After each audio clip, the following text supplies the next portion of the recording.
The slap echoed across the square like a shot. A sudden, open-handed strike to the face of a silent royal guard standing motionless outside the palace. The tourists nearby gasped. Some stepped back, others held their breath. Phones froze mid-recording. The guard didn't flinch, not at first. He simply stared ahead, his cheek reddened, his posture unchanged. But that moment, when time seemed to pause, was just the beginning. This wasn't some staged stunt or viral prank gone wrong. It was a story of arrogance meeting discipline, of flash meeting restraint. And as that moment crystallized in the London air, none of us could have known how it would end, with a so-called warrior, trained in combat, kneeling at the feet of a man whose greatest weapon was his silence. But let's rewind, because to understand why the slap happened, you need to understand who threw it and who stood still through it. His name was Victor. Online, they called him the Cobra, a self-proclaimed martial arts master with a black belt, 1 million followers, and a growing addiction to spectacle. He wasn't a soldier, and he sure wasn't a teacher. He was a performer. His videos often involved provoking people into confrontation. Bouncers, doormen, even street vendors. This time, though, he'd aimed higher. Buckingham Palace. He announced it days earlier.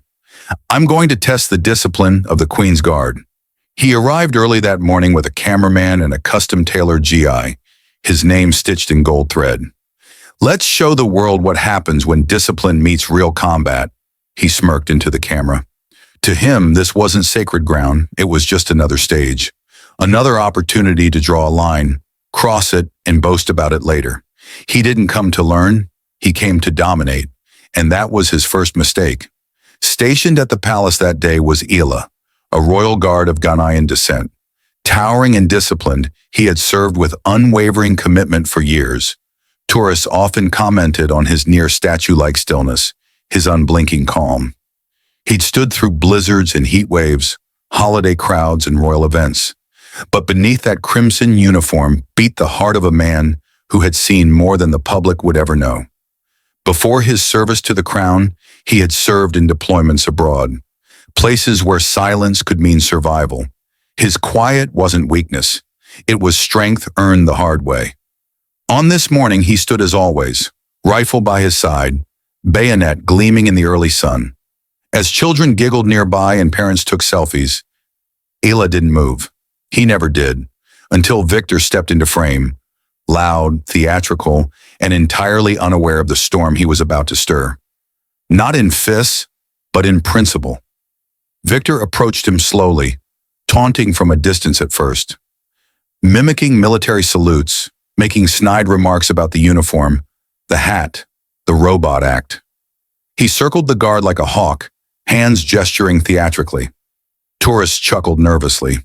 One woman whispered, "He's going too far." Then Victor leaned in closer. "Are you mute or just scared?" he asked. No reaction. That only fueled him. His voice grew louder, his jabs more personal. "Imagine being a black man guarding the legacy of the empire that enslaved your ancestors." Some tourists gasped, others shifted uncomfortably. Ela remained still. No twitch, no flinch. His eyes stared forward, focused, unmoved. But Victor wasn't looking for peace. He was looking for a show. "You're not a soldier," he said, now nose to nose. "You're a prop." And with that, he slapped him. A quick, sharp strike across the cheek. The crowd froze. Children fell silent, and Ela took a single step forward. It wasn't violent, it wasn't fast. But that one step shifted the entire atmosphere. That's when everyone realized Victor had crossed a line not drawn by tape or law, but by centuries of code. Ela's boots hit the ground with the weight of tradition and duty. No words, no threat. Just a step. Victor blinked. He hadn't expected movement. The tourists instinctively stepped back. Some lowered their phones. From the far end of the grounds, the guard captain began moving briskly toward the scene.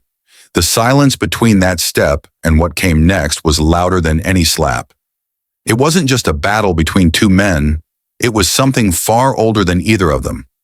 One man armed with fists and pride, the other with dignity, and in that still moment, the balance of power quietly shifted. But Victor didn't see it. Not yet. "Oh? So you can move?" He laughed, voice tinged with forced confidence. He raised his fists in mock challenge, bouncing slightly on his heels. Come on then, let's give them a real show. Some in the crowd began to murmur, urging him to stop. The guard captain shouted something, but Victor ignored it. He took a swing, wild, fast, aimed at Ella's face. In a blink, the guard leaned just enough to let the punch pass clean through the air. A soft dodge. Not a retreat, just precision. Victor stumbled forward from his own momentum. That's when the captain arrived. He grabbed Victor's arm and said, low but firm, "Stand down." But Victor, drunk on pride, shoved him back. The captain stumbled. The audience gasped. This wasn't content anymore. This was trespass. Victor had gone from foolish to dangerous. The moment his hands touched an officer, protocol was broken.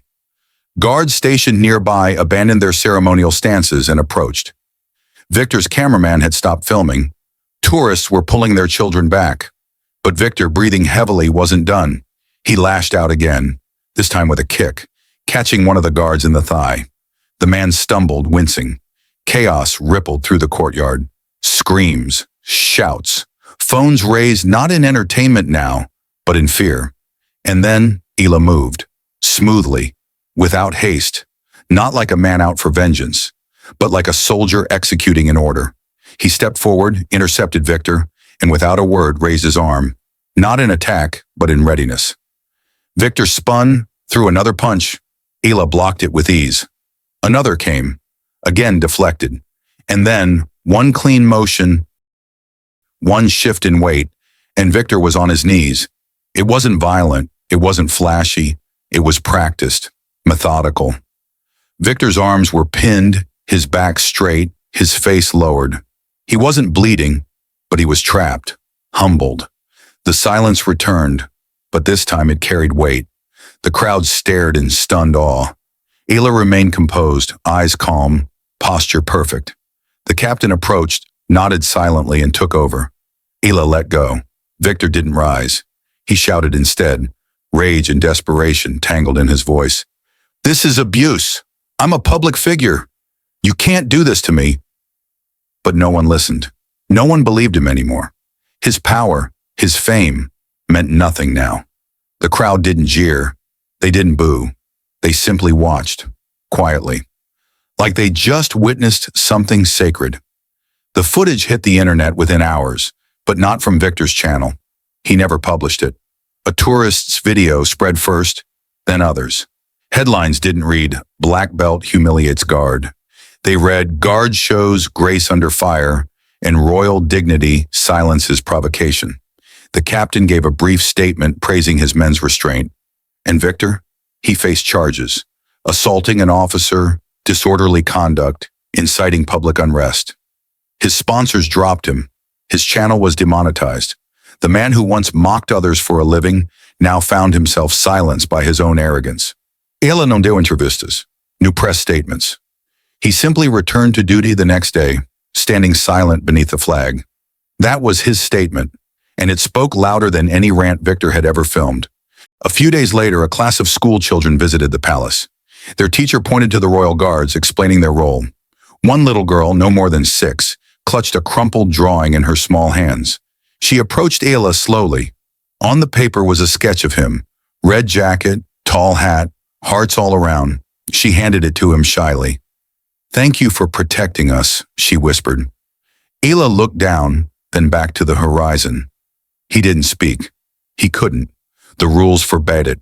But his eyes misted ever so slightly, and for a brief moment, the world felt still again.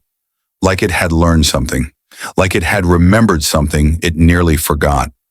Strength isn't always in the punch. Sometimes it's in the pause. Sometimes it's the man who doesn't move until he must. The man who says nothing while chaos screams around him. That day, a child saw what true strength looks like. Not in a belt, not in a broadcast, but in a silent sentinel who held his ground, not to fight, but to remind us that dignity, once stood upon, can still rise taller than any man yelling for a camera. And in a time when noise is everywhere, maybe what we need most is a little more silence like his.